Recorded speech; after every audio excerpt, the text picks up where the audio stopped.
My daughter-in-law tried to sell my shop out from under me while I was standing inside it. She had forged documents, a fake buyer, and a lawyer on speed dial. What she didn't have was the one thing that would have made it all work: my signature. And by the time she figured that out, I'd already made my first call. I'm 58. Retired machinist. I own a small clock repair shop that I built from scratch over 30 years.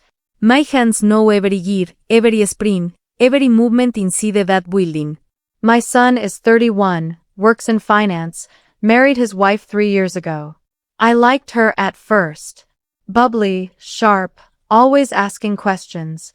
I should have paid more attention to what kind of questions they were. It started about 8 months ago when my son called me on a Tuesday afternoon. "Dad, she just wants to have lunch with you." Get to know you better. I said sure. Why not?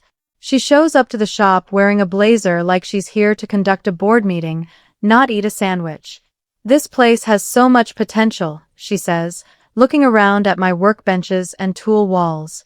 "You ever think about what you'd do with the property if you retired?" "I am retired," I said. This is what I do with it. She smiled like I'd said something cute. That smile. I'd see it 100 more times before this was over, and every time it meant the same thing. She was already 3 steps ahead of where she was pretending to be. My son didn't inherit the shop. That was never the plan, and he knew it. I'd always been upfront. The shop and the building would go to my nephew, who'd been working alongside me since he was 16. He knows the trade, loves it, earned it. My son has a 6-figure salary and a condo downtown. He was never lacking. But his wife apparently had a different vision for their financial future, and somewhere along the way my shop became the centerpiece of it. The lunch ended pleasantly enough. She paid, which I thought was nice. Now I think she was just starting a ledger. About a month later, my nephew mentioned something odd. He said a man had come by the shop asking about the building, square footage, zoning, parking. Said he was just browsing the neighborhood. My nephew thought nothing of it. I filed it away.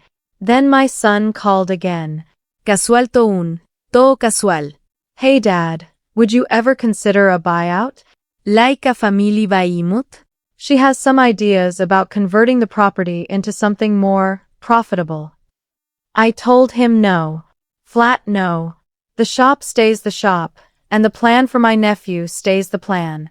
He backed off fast. Said it was just a thought. It wasn't just a thought.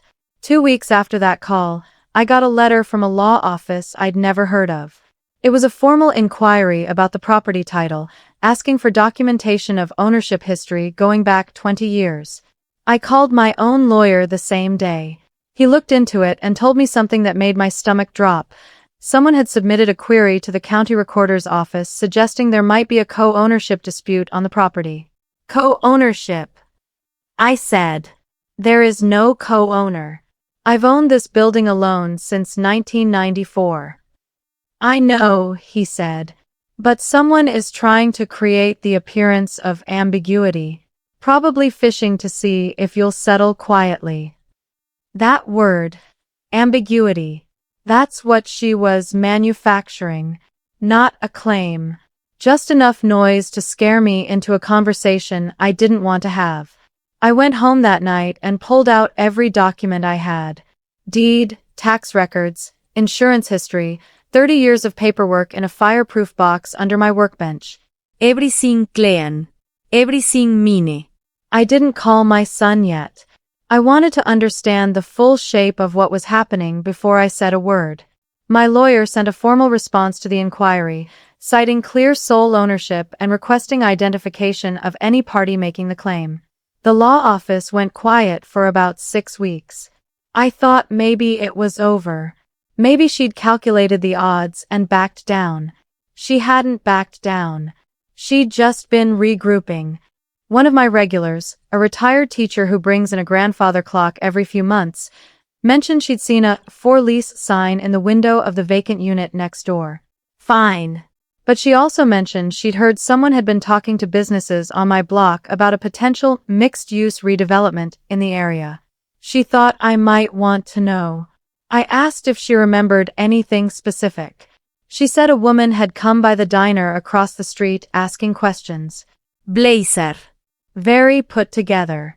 She seemed like she already owned the place, my regular said. That was all I needed to hear. I called my nephew that night and told him to start documenting everything. Any strangers asking questions, any unfamiliar cars parked outside during off hours, anything. He thought I was being paranoid. I told him paranoia is just pattern recognition in a bad neighborhood. 2 days later, he called me back. A man had come in claiming to be a property assessor and asked if he could take photos of the interior for city records. My nephew told him no and asked for credentials. The man left without providing any. My nephew got his license plate. I gave it to my lawyer. It traced back to a property development LLC. My lawyer dug one layer deeper and found that LLC had been formed 4 months earlier, right around the time my daughter-in-law started having lunch with me. The registered agent was a name neither of us recognized. But the billing address on the LLC's state filing? It was my son's condo. I sat with that for a long time. I want to be honest, I didn't want it to be true. You spend 30 years building something and you hope the people closest to you see the value in it the right way. But she had incorporated a company at my son's home address and was using it to lay groundwork for a hostile play on my property. Whether my son knew exactly how far she'd taken it, I didn't know yet. That conversation was coming. My lawyer advised me to stay quiet for now and let her keep moving. If she thinks you don't know, he said, she'll get bolder. Bolder means mistakes. I didn't like being patient, but I trusted him. She got bolder fast. About 3 weeks later, I received a formal offer, through that same LLC, to purchase the building. The offer was about 40% below market value. The cover letter described the property as distressed and cited unresolved title questions as the reason for the reduced price. It was slick. She'd built a paper trail designed to make my clean property look complicated, and then she swooped in with a lowball offer positioned as doing me a favor. I have to hand it to her, my lawyer said. This is creative. He did not mean it as a compliment. I called my son that evening. Not to accuse, not yet, just to take his temperature. Hey, you know anything about someone making an offer on my building? Pause. Long pause. Too long. What? No. What kind of offer? A low one.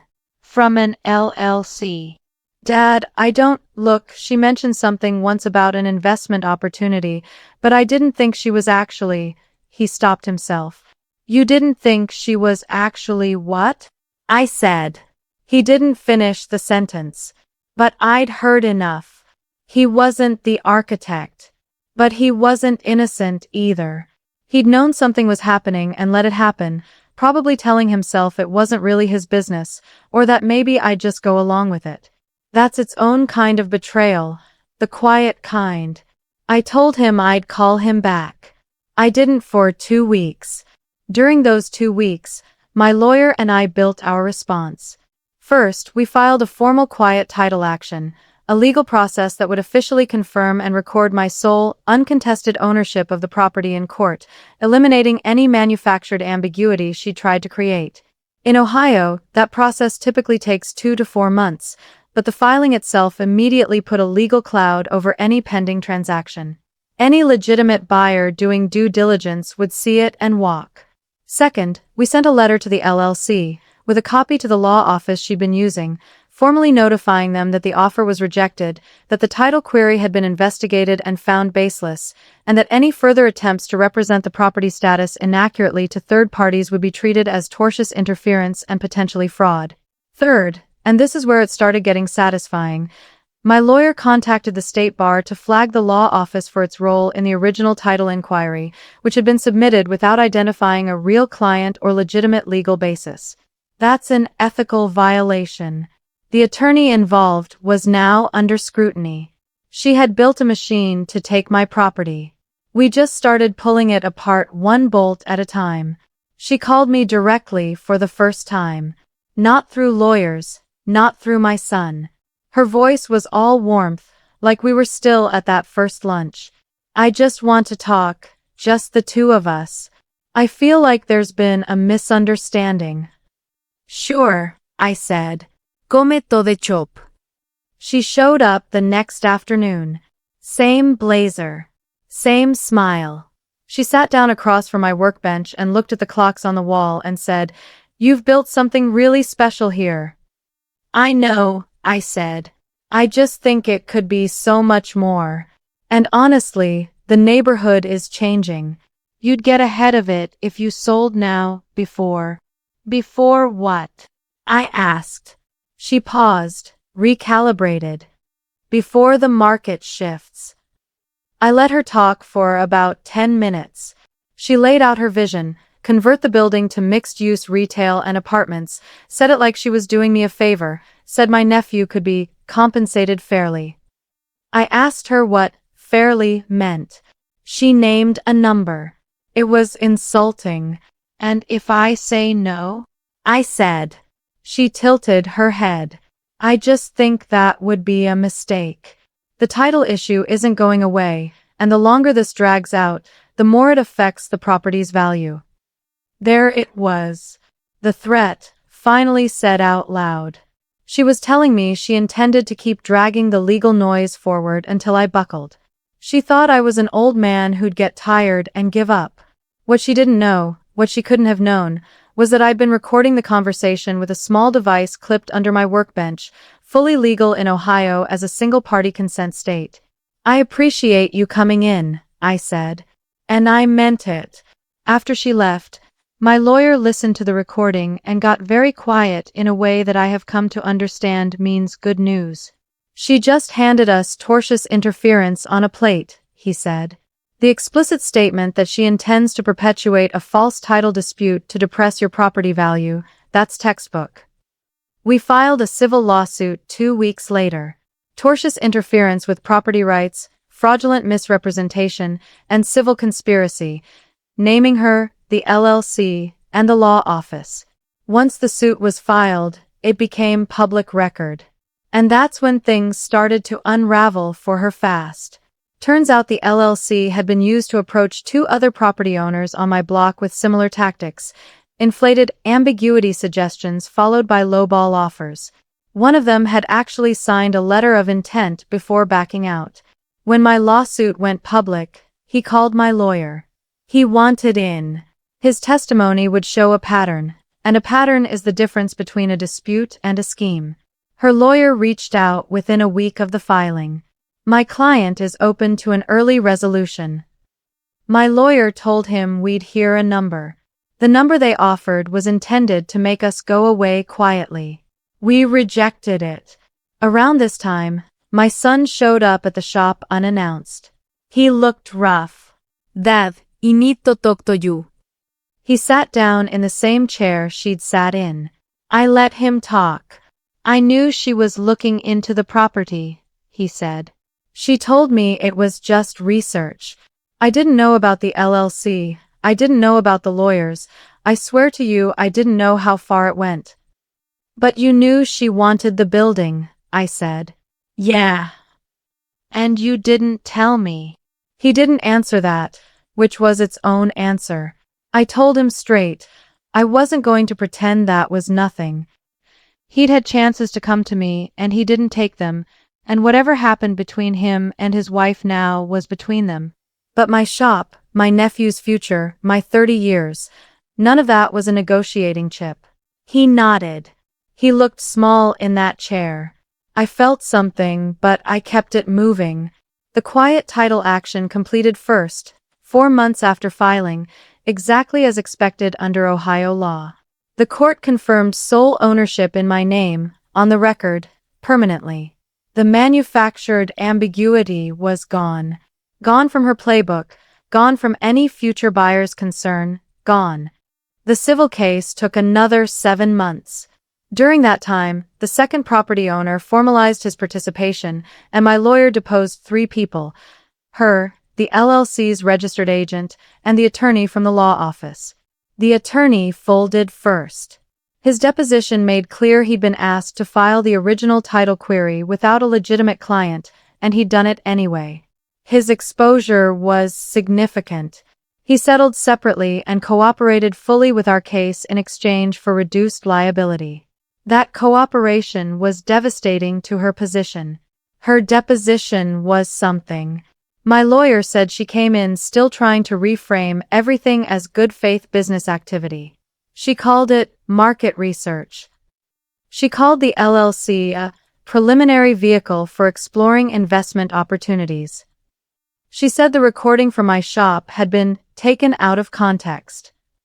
My lawyer played it back for her, word for word, and asked her to explain the context. She asked to take a break. The case settled 8 months after filing. I'm not going to give you exact numbers because the settlement includes confidentiality on the specific figures. What I can tell you is this: it was not a small number. It was a number that reflected the actual damage she tried to do, the legal costs I'd incurred, and the emotional toll of watching someone try to take apart something I'd built with my own hands. The LLC was dissolved as part of the agreement.